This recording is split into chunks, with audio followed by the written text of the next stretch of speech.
On Halloween night, the streets fill with costumes, laughter, and the sound of children running door to door for sweets. But behind the masks and decorations, not every story ends with fun. Some Halloweens turn into real-life horror, nights of murder, betrayal, and tragedy. These are the true murders that haunted Halloween.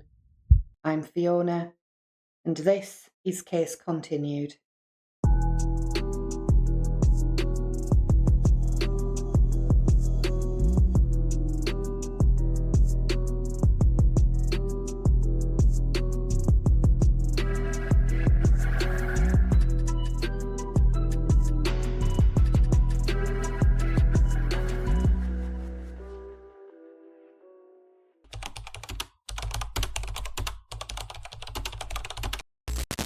By the early 1970s, Halloween in America was in its golden age. Kids ran freely from house to house, pillowcases in hand, scooping up chocolate bars and hard candy from trusting neighbours. Parents rarely checked what their children ate, because the idea that a piece of candy could kill you was something out of a horror story, not real life. But in Pasadena, Texas, all that changed on Halloween night, 1974. 8-year-old Timothy O'Brien had spent the evening trick-or-treating with his sister, Elizabeth. Their father, Ronald, went along with them, and neighbours recall him pushing the children to collect more and more sweets, even in heavy rain, when it was clear that the children were fed up, tired, and just wanted to go home. At one house where the lights were off, Ronald returned carrying 5 giant pixie sticks, a rare prize, the kind of candy at that time that kids traded for at school. He handed them out to Timothy, Elizabeth, and 3 other children in the neighbourhood. Later that evening, back at home, Timothy begged to eat some of his candy before bed, and Ronald gave him the pixie sticks, a massive treat to end the night on. The boy struggled to swallow the powder. It was bitter, not sweet, and he didn't understand why it tasted so horrible. So he asked for something else instead. But his father told him he'd opened the treat and now he needed to finish it, otherwise it would spoil. And it wasn't just a small piece of candy, this was pixie sticks. He urged him to keep swallowing the powder and offered him Kool-Aid to wash it down. Minutes later, Timothy began convulsing, vomiting uncontrollably, his little body writhing in agony on the floor. He was dead before midnight. At first, police believed the nightmare everyone fears. A random stranger had poisoned Halloween candy. Word spread quickly, and parents across Pasadena ripped through their children's candy bags in absolute terror. The rumour reached the news within hours, and the Halloween poisoner panic was born. But investigators noticed something off about Ronald O'Brien's story. He claimed a mystery neighbour had handed him the pixie sticks at a darkened house. Yet when police canvassed the street, no such person existed. The only person who'd been at that door was Ronald himself. Detectives dug deeper, and they learned that Ronald was drowning in debt. More than $100,000 owed, equivalent to over $500,000 today. He was about to lose his job. He would eventually lose his home. Even more suspicious, just months earlier, he'd taken out life insurance policies on both of his children, $10,000 each, with an additional $20,000 in coverage approved just before Halloween. In today's money, that's roughly $300,000, not a small amount. Investigators discovered Ronald had been asking co-workers and even a chemical supply company about buying cyanide. Witnesses recalled him discussing how much poison it would take to kill someone.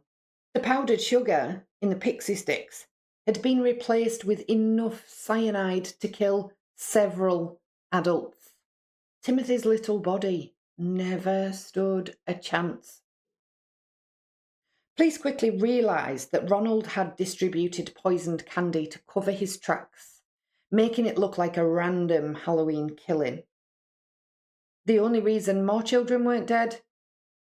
None of the other kids had eaten theirs. In one chilling detail, officers arrived just in time at a neighbour's home.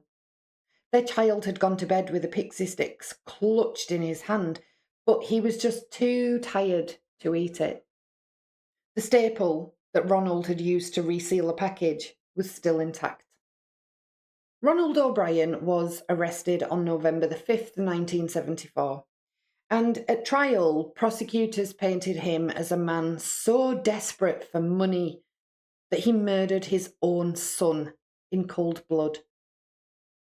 His wife testified that she had no knowledge of the insurance policies and that Ronald's financial situation was far, far worse than she ever realised.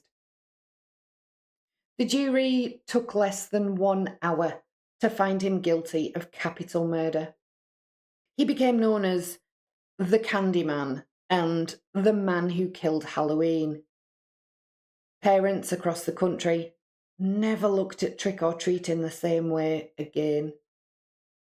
On March the 31st, 1984, after a decade of appeals, Ronald O'Brien was executed by lethal injection. Protesters gathered outside the prison, as they often do, not to defend him, but to celebrate. They shouted, "Trick or treat," and threw candy into the air as the prisoner who had destroyed Halloween finally faced justice. To this day, the O'Brien case fuels the urban legend that strangers put poison or razor blades in Halloween candy. But in nearly every documented case, the danger doesn't come from strangers at all. It comes from someone close, someone trusted. In Timothy's case, it came from the man he called Dad.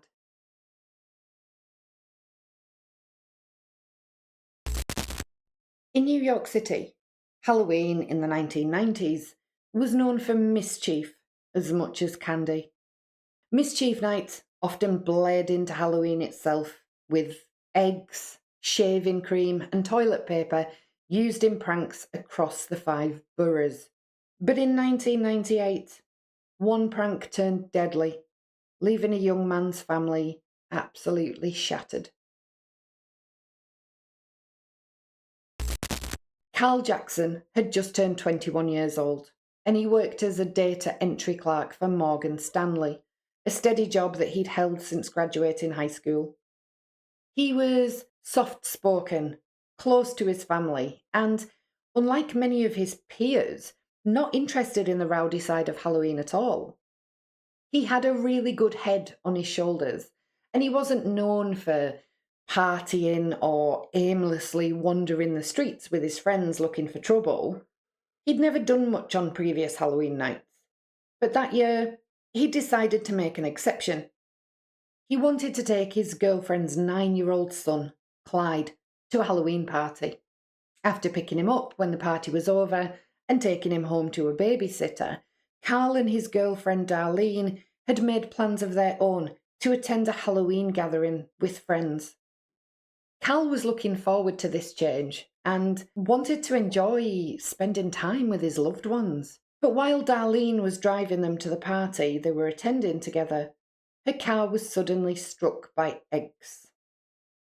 Teenagers had been out roaming, throwing eggs at passing cars and pedestrians, a yearly ritual in some New York neighbourhoods at the time, and Carl wasn't amused. He told Darlene to stop the car, stepped out, and confronted the group, asking why the teens had done that.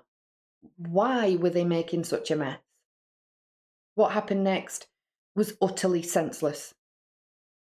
As Carl exchanged words with the teenagers, they started to become aggressive, hurling insults and abuse and making threats.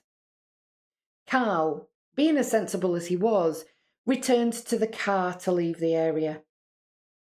As he sat in the passenger seat, one of the teenagers, 17-year-old Curtis Sterling, pulled out a .38 caliber revolver.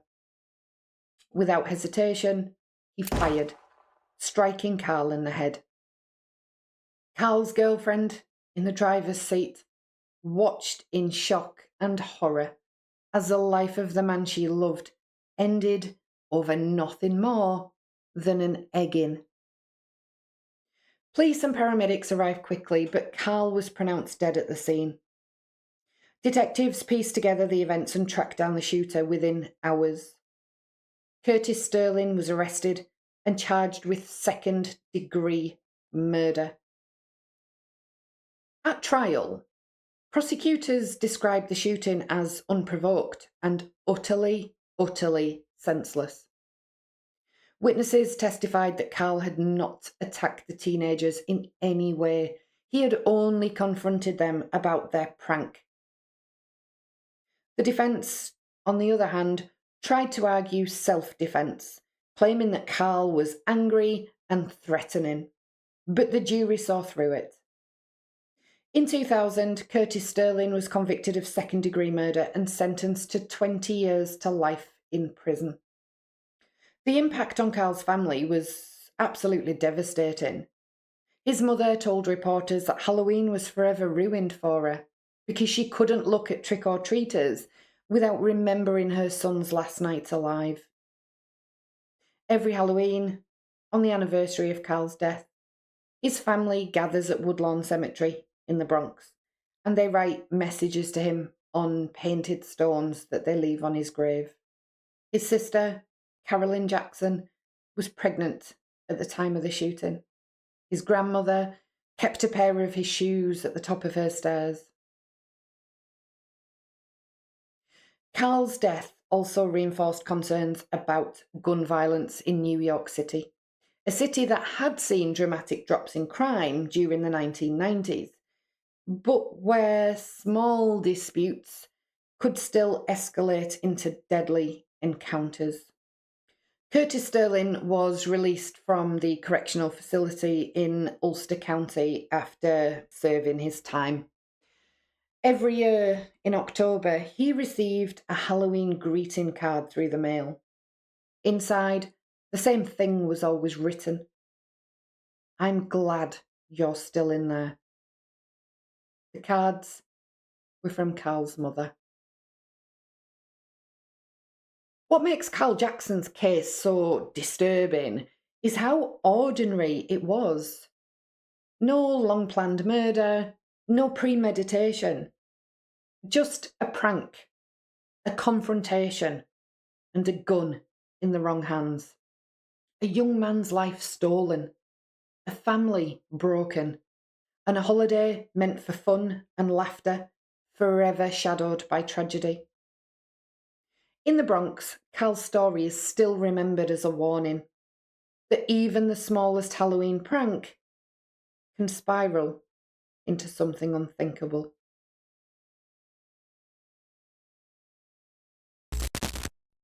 Los Angeles, 1957. The air was cooler than usual on Halloween night. The city alive with children in costumes, the flicker of jack-o'-lanterns glowing on porches. But for one family, real horror was about to strike. In Sun Valley, a suburb of San Fernando Valley, Peter and Betty Fabiano had settled in for the evening. Peter, 35 years old, was a well-known hairdresser. His wife, Betty, was attractive, social, and well-liked in the community. By all appearances, they were a normal, happy suburban couple. But beneath the surface, their marriage had been strained for some time.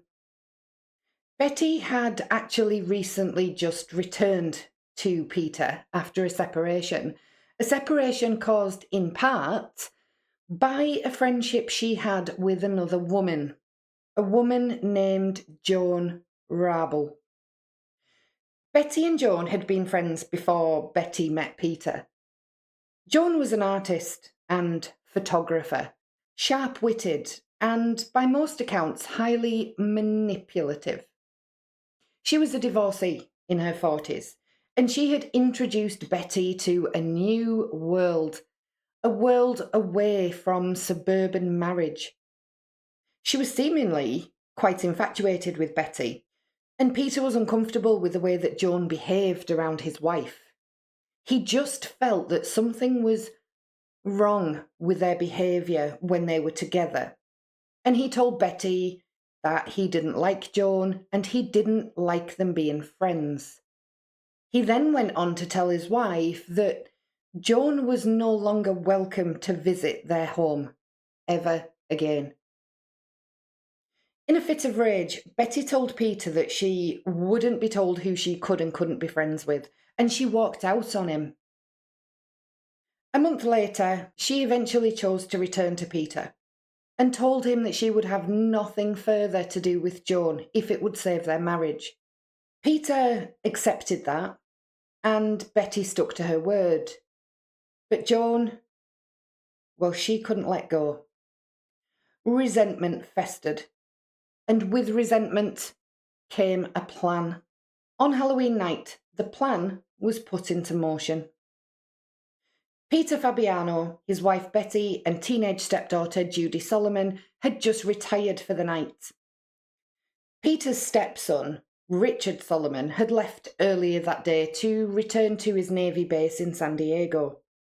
The family wasn't expecting any callers and thought that the trick-or-treaters were done for the night when the doorbell rang shortly after 11 p.m. Peter got out of bed and reluctantly went to the door. Standing on the porch was a figure in disguise. Dark clothes, face hidden by makeup or perhaps a mask, holding what looked like a brown paper bag. Betty heard him say, "Yes." Then he said, "Isn't it a little late for this?" She said she heard but didn't recognise two other adult voices. One sounded masculine, and another like a man impersonating a woman. Before Peter could react, a revolver was raised from the paper bag. A single shot rang out. Betty heard a noise that sounded like a loud pop, and that noise made her and Judy jump out of their beds in a hurry. They found Peter lying on his back just inside the front door, bleeding profusely. Judy ran 2 doors down to a neighbour who actually worked for the Los Angeles Police Department, and she banged on the door until he answered. The neighbour called his office for immediate assistance, and several officers arrived within minutes. This was a really quick response. They transported Peter to Sun Valley Receiving Hospital, but he succumbed to massive bleeding from the gunshot wound. The police, at first, suspected a botched burglary or a prank gone wrong, but there were no signs of robbery. No spent bullet casing could be found at the scene. Peter had no known enemies, and yet the killer had gone straight to Peter's door, shot him, and fled. The investigation soon turned to the Fabianos' personal lives. Friends of Betty whispered about her close, intense friendship with this woman named Joan, and rumours began that they had possibly been having an affair. Detectives interviewed Joan, who informed them that she hated Peter, but not enough to actually kill him. Then came a breakthrough. 6 weeks after Peter's murder, Los Angeles Police Department were contacted by Goldine Pizer, a friend of Joan's who worked as a medical secretary. Goldine was quiet, deeply insecure, and easily influenced. She and Joan had known each other for around 4 years and had been planning this murder for 3 months. She confessed that she had shot Peter and that Joan had manipulated her into it, believing that Fabiano was a cruel, abusive man who needed to be removed for Betty's own safety.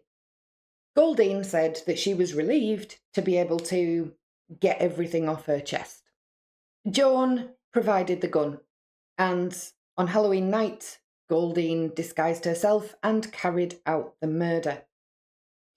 Goldine said that she'd been under Joan's spell and was convinced that she was actually doing something really noble. At trial, both women were charged with murder. Prosecutors painted the killing as a cold, calculated assassination driven by jealousy and obsession. Goldine's defence argued diminished capacity, claiming that she'd been totally brainwashed by Joan and at this point couldn't think rationally for herself. In the end, both women pled guilty to second-degree murder. They were sentenced to 5 years to life in prison, but became eligible for parole after serving just a handful of years. The case shocked Los Angeles. The idea of two women plotting the murder of a husband out of jealousy and passion was scandalous in the conservative 1950s, especially when Joan's sexuality was brought into question and homosexuality was, at that time, illegal.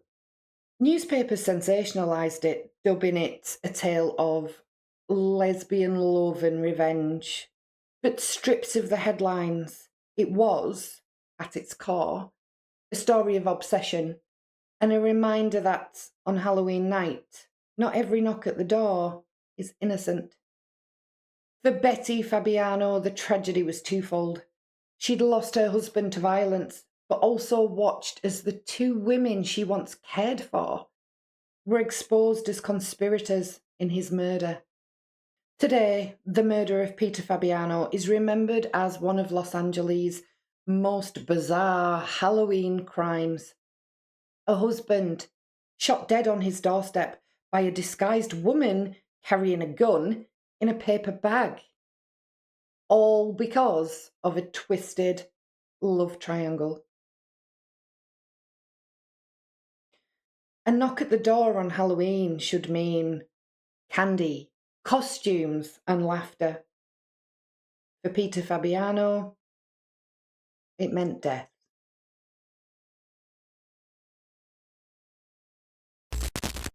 By 1992, Halloween was firmly established as a beloved tradition in the United States. Costumes, parties, and trick-or-treating filled neighbourhoods with light-hearted mischief. But that October, in Baton Rouge, Louisiana, a tragic misunderstanding turned the holiday into a night of horror. Yoshihiro Hattori was a 16-year-old Japanese exchange student. He had been in the US for just 2 months, living with his host family, the Haymakers.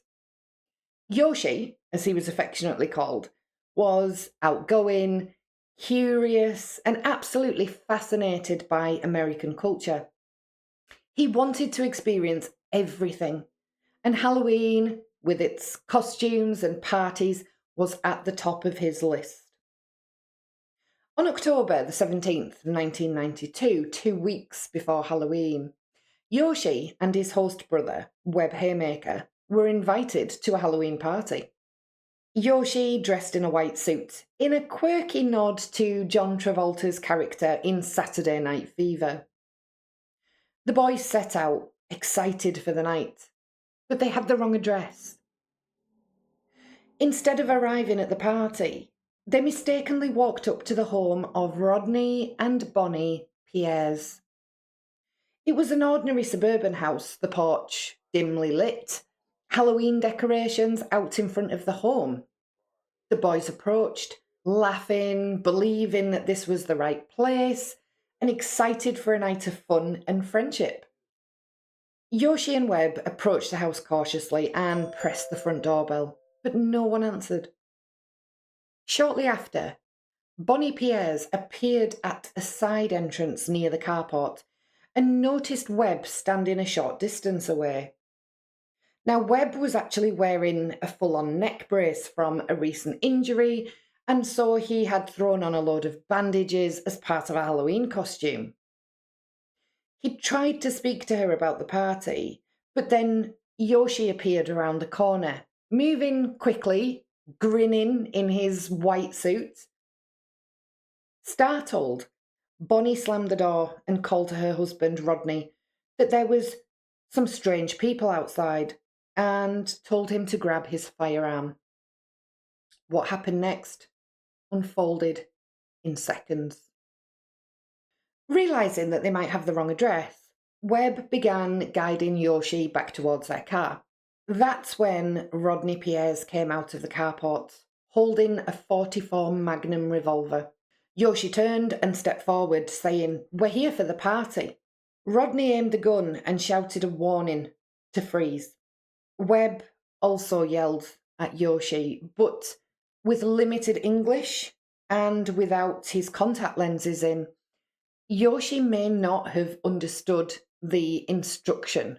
He could have believed it was a Halloween prank, that the gun was a toy. He was also carrying a camera, which Rodney seemingly mistook for a weapon.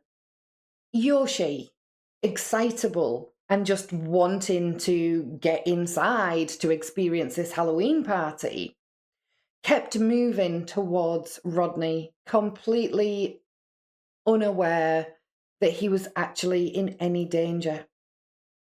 From just a few feet away, around 5 feet, Rodney fired once. Yoshi was hit in the chest and fell backwards.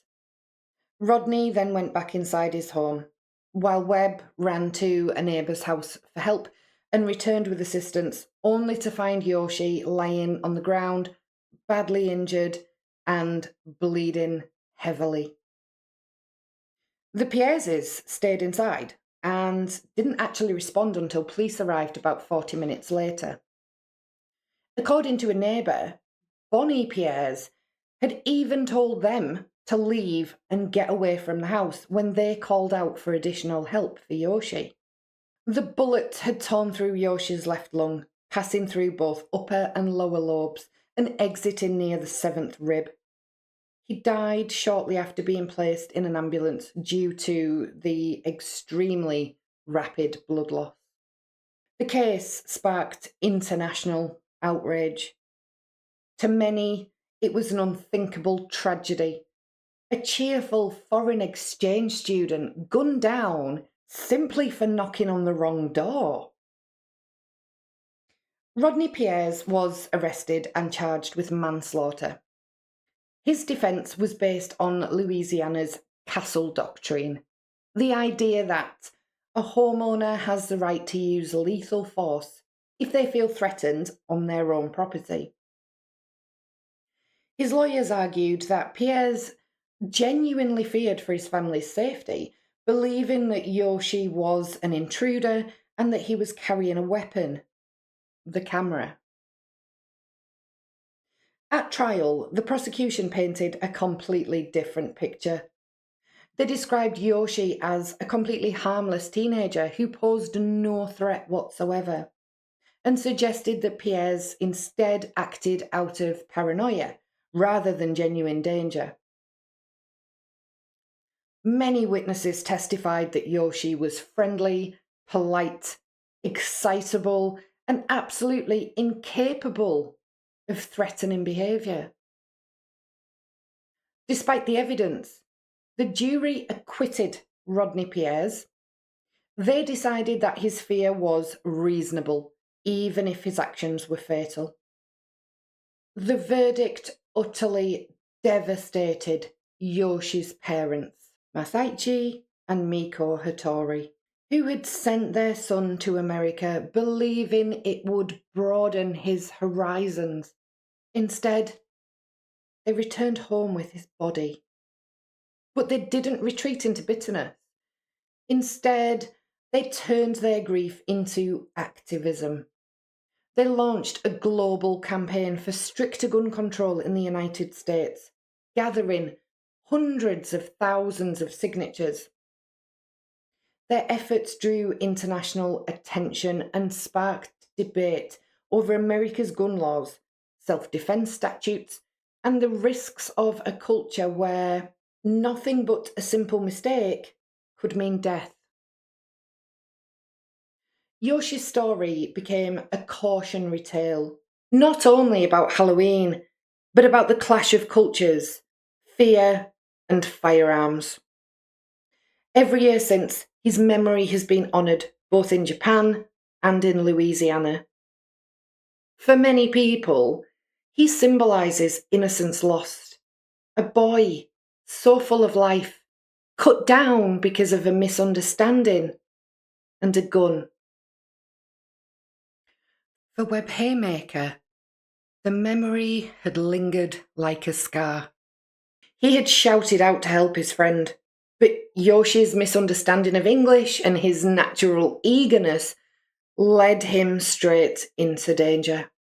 After years of helping others with mental health issues, he unfortunately took his own life. On Halloween, when children laugh at strangers' doors, we often forget the reality of trust. That opening a door or approaching the wrong one can change lives forever. For Yoshihiro Hattori, Halloween was supposed to be a night of fun in his American adventure. Instead, it became the end of his story and a disturbing reminder of how quickly fear can turn fatal.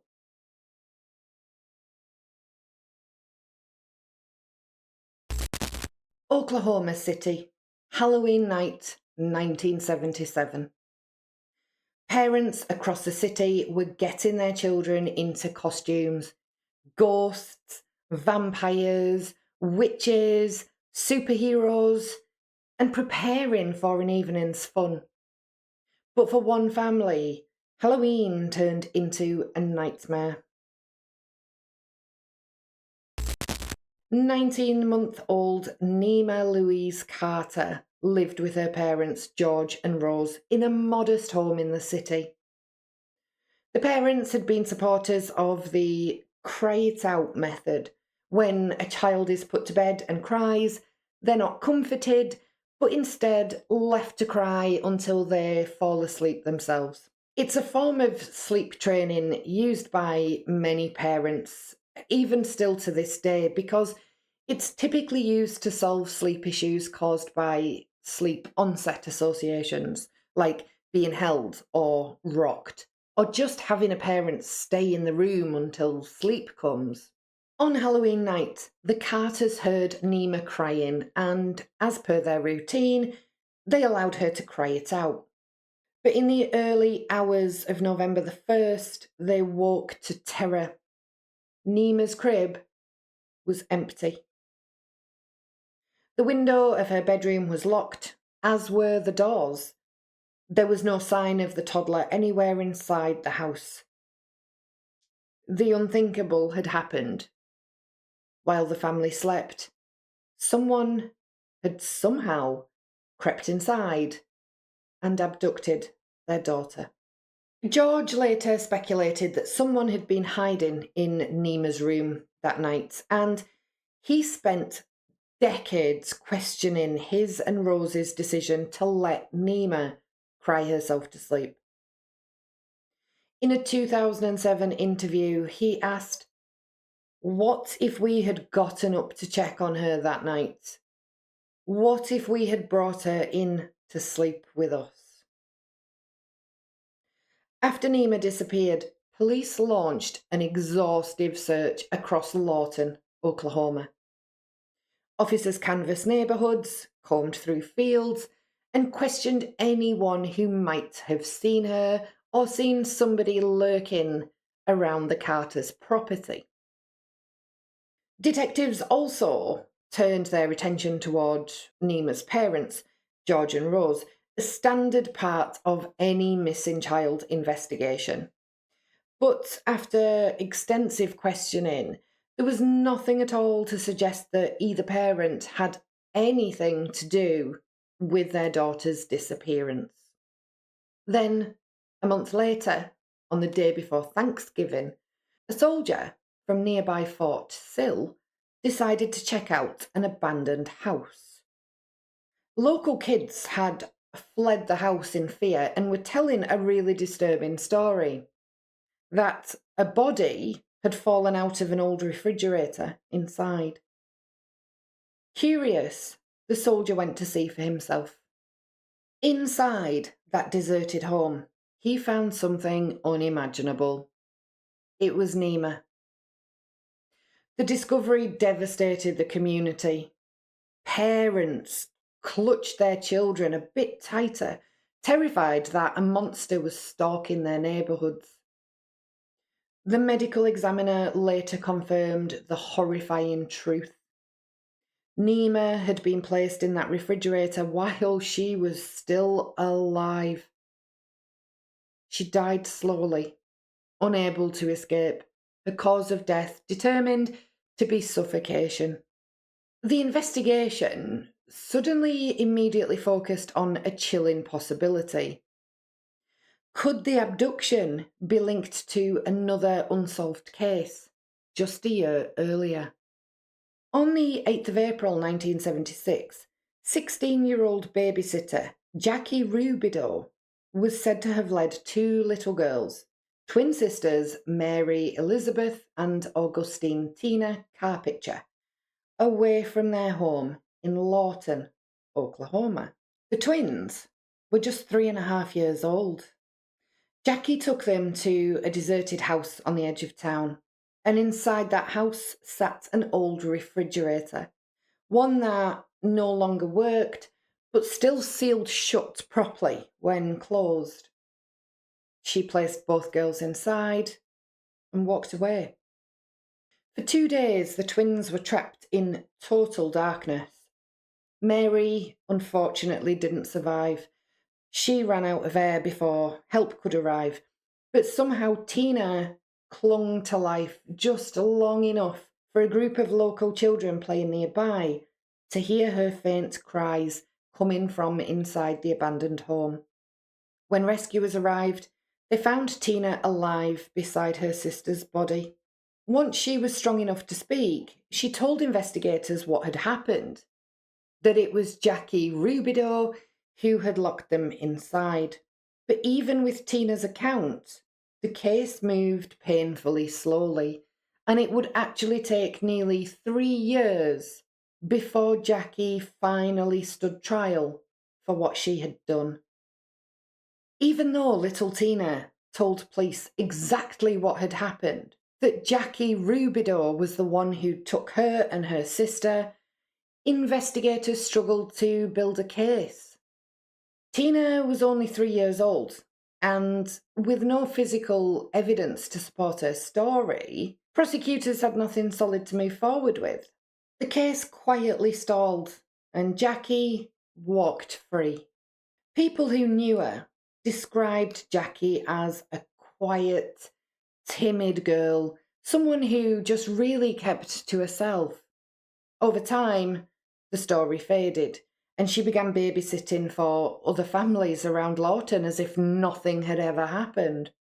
Not long after, George and Rose Carter hired Jackie to watch their young daughter, Nima. Both parents worked long hours and often spent weekends out together.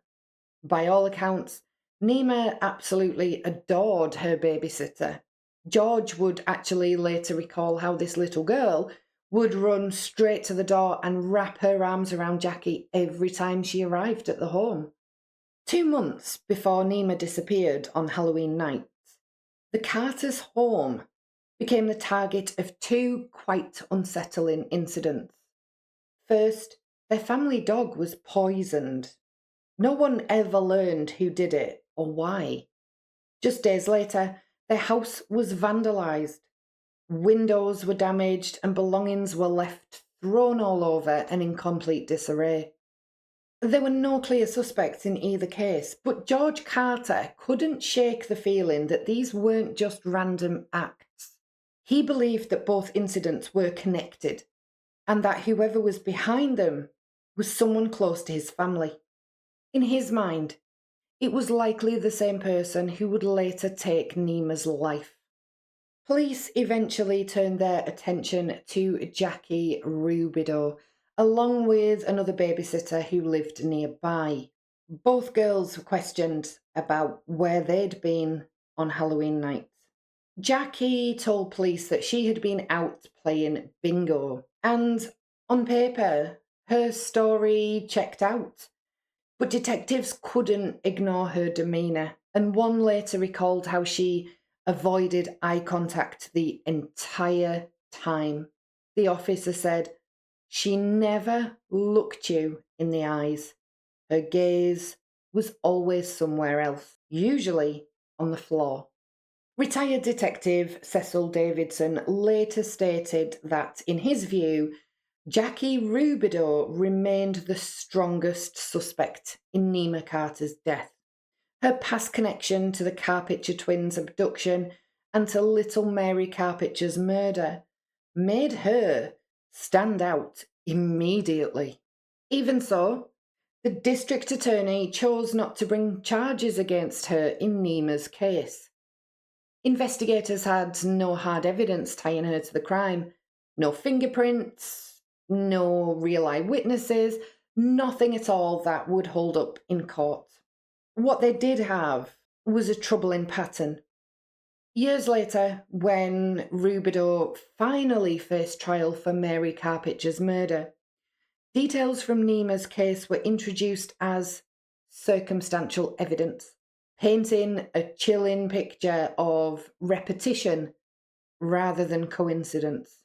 Although Jackie Rubidoux was never formally charged with the death of Nima Louise Carter, in 1979 she did face a first-degree murder charge for the killing of 3-year-old Mary Carpenter. The surviving twin, Tina, became the prosecution's key witness, bravely recounting what had happened to her and her sister. The first trial ended in a mistrial, leaving the case unresolved. But 6 years later, in 1985, Rubidoux was tried again. This time, the verdict was different. She was found guilty of murder and sentenced to life in prison. Over the years that followed, Jackie filed multiple appeals, each one unsuccessful. She would never leave prison. On August the 26th, 2005, she died behind bars from complications related to liver cirrhosis. Even with so much speculation linking Jackie Rubidoux to Nima's death, George Carter never truly believed she was actually responsible. In an interview, he reflected on the woman he'd once trusted to care for his daughter, saying, "The Jackie Rubidoux we knew? No, it just doesn't add up. I never saw that side of her." But not everyone in the family shared his view. Nima's grandmother, Audrey Carter, described Jackie as just weird and firmly believed that she was capable of such a horrific act. Years later, in a 2019 interview, long after Jackie had died, George Carter admitted that he actually still had questions. He said, "I'd like to talk to Jackie now. If I could, I'd ask her if she killed Nima, and I'd hope she'd tell me the truth." Despite everything, George said he had chosen to forgive whoever was responsible. For him, it was the only way to keep living, even without the answers he'd spent a lifetime searching for. To this day, the murder of Nima Louise Carter officially remains unsolved. For her parents, the loss was unbearable. They'd put their daughter to bed on Halloween night, believing that she was safe. Instead, she was stolen from her crib, shut in a fridge in an abandoned house, alone and probably terrified. The haunting nature of Nima's story lingers every October. Halloween, a night when doors are open to strangers and children roam the dark streets, has always carried an edge of danger.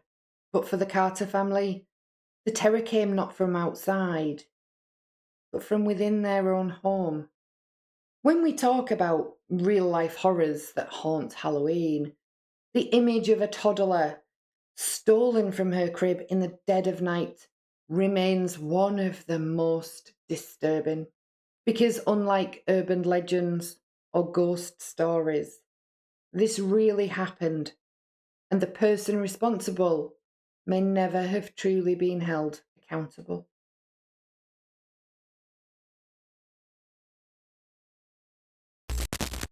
Los Angeles, 1979. While most people picture California as sun-soaked beaches and Hollywood dreams, that summer revealed a nightmare.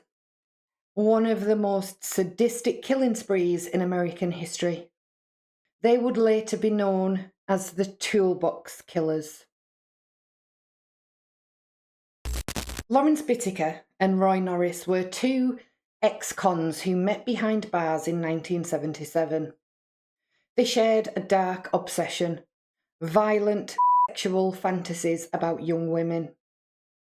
Instead of shocking each other, their conversations fed a sinister bond. Norris, already convicted of multiple assaults of a sexual nature, encouraged Bittaker to explore his fantasies. By the time they were released, they had formed a pact to hunt, torture, and kill together. Their method was disturbingly simple. Cruise the highways in a silver van, lure teenage girls inside, and unleash horrors that no one should ever endure. Between June and October of 1979, they abducted at least 5 teenage girls. Each victim was subjected to unspeakable torture with ordinary tools: pliers, hammers, ice picks, screwdrivers.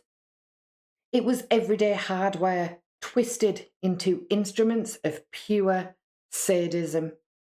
One of their victims, Shirley Lynette Ledford, was abducted on Halloween night after leaving a party. After enjoying her evening, she walked to the nearest gas station to wait for a lift home, hitch a ride. She accepted a ride from the pair, a choice that sealed her fate, because it's believed that she actually recognised Bittaker as one of the regular customers at the McDonald's restaurant she worked at part-time. What happened next is almost impossible to describe. Shirley was driven to a secluded street where she was bound and gagged with construction tape. The absolute torment that Shirley endured is just beyond horrific. Bittaker stayed in the back of the van with Shirley while Norris kind of drove them round in a bit of an aimless manner for over an hour. And Bittaker was slapping Shirley, he was mocking her, shouting at her to say something, and then telling her to scream louder and saying things like, "What's the matter? Don't you like to scream?" And this girl is terrified. He beat her with a hammer and his fists, and he used the pliers on her private parts. And he was even inserting the pliers into Shirley and twisting them. Now, this is just horrendous, and I'm not going to describe exactly what happened. The transcript is available, and I will pop a little bit of it on the screen. But you just can't even imagine the pain and the fear that Shirley would have been feeling at this point. It is horrific. At some point, Norris switched places with Bittaker, and he also began recording the torture. He forced Shirley to perform a sex act on him, and then he shouted to Shirley, Go ahead and scream, or I'll make you scream. He then hit her on her left elbow with a sledgehammer, and as she was crying and pleading with him to stop hitting her, that he'd broken her elbow, she was in so much pain, he proceeded to strike her 25 consecutive times on that same elbow with a sledgehammer, and then asked her, "What are you snivelling about?" as she was screaming and crying and writhing around in agony. These were just awful, awful crimes. Shirley was subjected to the most cruel torture you can imagine. Shirley was then strangled by Norris, who used a wire coat hanger that he tightened with a pair of pliers. Whittaker, wanting to see what kind of reaction the press would have to this murder, decided to dispose of Shirley's body quite publicly, so they drove to a random person's home and literally dumped Shirley's body onto their front lawn. The body was found by a jogger the next morning. Whittaker and Norris recorded Shirley's final moments on audio tape, a sickening trophy of her suffering. Detectives who later listened to the recording said that it was the most haunting evidence that they'd ever encountered in their careers. The tape was so disturbing that jurors at Whittaker's trial were visibly shaken. Some were sobbing, some were retching, and some even walked out as it played. A spectator rushed from the courtroom. It was more than she could stand. KNBC artist Elizabeth Williams also had to leave briefly, too overwhelmed to keep sketching. The tape recording lasted 11 minutes. Then Superior Court Judge Thomas Fredericks called a recess. Some spectators had waited days to hear the tape over defense objections. Now, those spectators wish they hadn't. I've heard screams before. I thought I'd be able to sit and listen, but I've never heard anything like that in my life. I just couldn't believe it. I have a daughter, and I just could see her, and I couldn't take it. And you've heard it, obviously, several times before, and it still seems to affect you, obviously, quite deeply.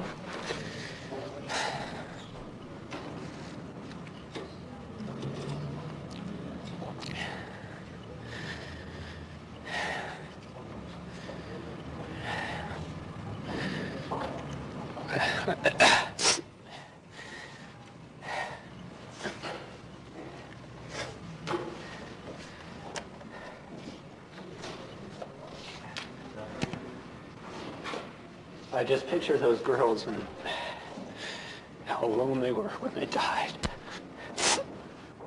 I'm sorry. In his opening statement, the prosecutor told the jurors the tape would give them some idea of what hell is like.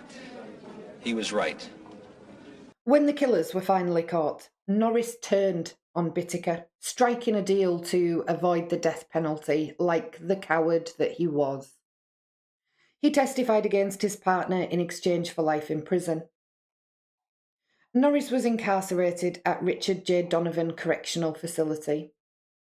He initially became eligible for parole in 2009, but he declined to attend the parole hearing, so his parole eligibility was automatically deferred for another 10 years. He was denied parole again in 2019. Norris passed away from natural causes at the California Medical Facility on February the 24th, 2020, at the age of 72, just a week after being transferred there. In the years after his conviction, he often claimed that fear of Whittaker had forced him into participating in the murders. He also said that he had twice thought about going to the authorities to actually confess his and Whittaker's crimes. And he further stated that he'd also managed to stop 3 potential victims from entering Whittaker's van, suggesting that, despite his involvement, he'd tried to prevent additional tragedies occurring. I don't believe that for 1 minute, and I'm sure none of you do either. Whittaker, meanwhile, was sentenced to death. Did you at any time ever use an ice pick? No, sir. You struck Miss Lamp with a sledgehammer. You recall the sledgehammer which was introduced? Yes, sir, I recall it. Was that true? No, sir. I touched Miss Ledford on the breast with cold metal pliers, and if you listen to the tape, you'll hear those pliers being replaced in the toolbox a few seconds later. Oh, what did you touch her on the breast for with a pair of pliers? To shock her with the cold metal. Following his 1981 conviction, he gave several interviews from death row, and at no point did he ever express genuine remorse for the murders that he'd committed. Instead, he claimed that the only regret he felt was being caught, because his arrest had ruined his life. Many people wrote to both Bittaker and Norris, not just journalists, criminologists and authors, but women who felt sympathy for the men, and males who claimed that they understood the urges. In his correspondence, Bittaker signed his letters as Pliers Bittaker, referencing one of the tools that he and Norris had used in their crimes. While in prison, Bittaker became infamous for filing dozens of ridiculous lawsuits, over 40 in fact. Complaints ranged from broken cookies, to lunch being 2 minutes late, to crushed sandwiches in the canteen, which he argued were examples of cruel and unusual punishment. Yes, he actually accused others of cruel and unusual punishment. By 1993, the courts had declared him a vexatious litigant, a legal term for someone who repeatedly files lawsuits without merit, often to harass, annoy, or delay others rather than resolve a legitimate legal dispute. Being declared a vexatious litigant legally prevented Bittaker from filing any further cases without judicial approval. Bittaker spent the remainder of his life on death row at San Quentin State Prison. On December the 13th, 2019, at the age of 79, he died in custody. Authorities reported his death as being from natural causes, closing the final chapter on one of California's most notorious killers. The sheer brutality of the toolbox murderers has cemented them in criminal history as one of the most sadistic duos America has ever seen. And the fact that one of their crimes took place on Halloween night makes it even more horrifying. Something else that really scares me about this particular story is how little we know about Shirley and some of the other victims. In the 70s and 80s, in America as across the world, the serial killer was the kind of new phenomenon to be studied, to figure out who these dangerous people were that were walking the streets. Detectives looked for motive. They looked for who were upbringings. They looked for psychological issues. They focused on the weapons used, the similarities between murders. They just wanted to crack this dangerous code. And in that, what happened was the victims themselves got lost to the actual killers. The newspapers were full of who these monsters were. Their whole backgrounds were thrown out into the public for us to absorb. But the victims just faded into obscurity. We didn't always hear who they were, what they liked, what they disliked, what they'd achieved in their lives, what they wanted to achieve, their hopes, their dreams. We heard none of that. We just heard about these beasts that felt they had the right to take another human being's life. And that disturbs me so much, because of course we need to learn. We need to be able to figure out patterns in crime so that we can take steps to address them and try to stop future tragedies. But the focus can't always be just on the killers. Yes, we need to know about them, but we also need to know about the victims, those poor people who have had their lives tragically taken through no fault of their own. The fact that we know very little about Shirley, apart from her age, 16, that she worked part-time at a McDonald's, it's really not very much to go on. And in the case of some of the other victims, we know just as little about them. I personally believe that this is where true crime does get very scary. That the victims who have already been silenced fade into the shadows of the people who brutally killed them. Halloween is meant to be a night of masks, of harmless scares, of children laughing in the dark. But the story of Shirley Ledford and the other victims reminds us of something much more terrifying, that the real monsters don't wear costumes. They walk among us in plain sight.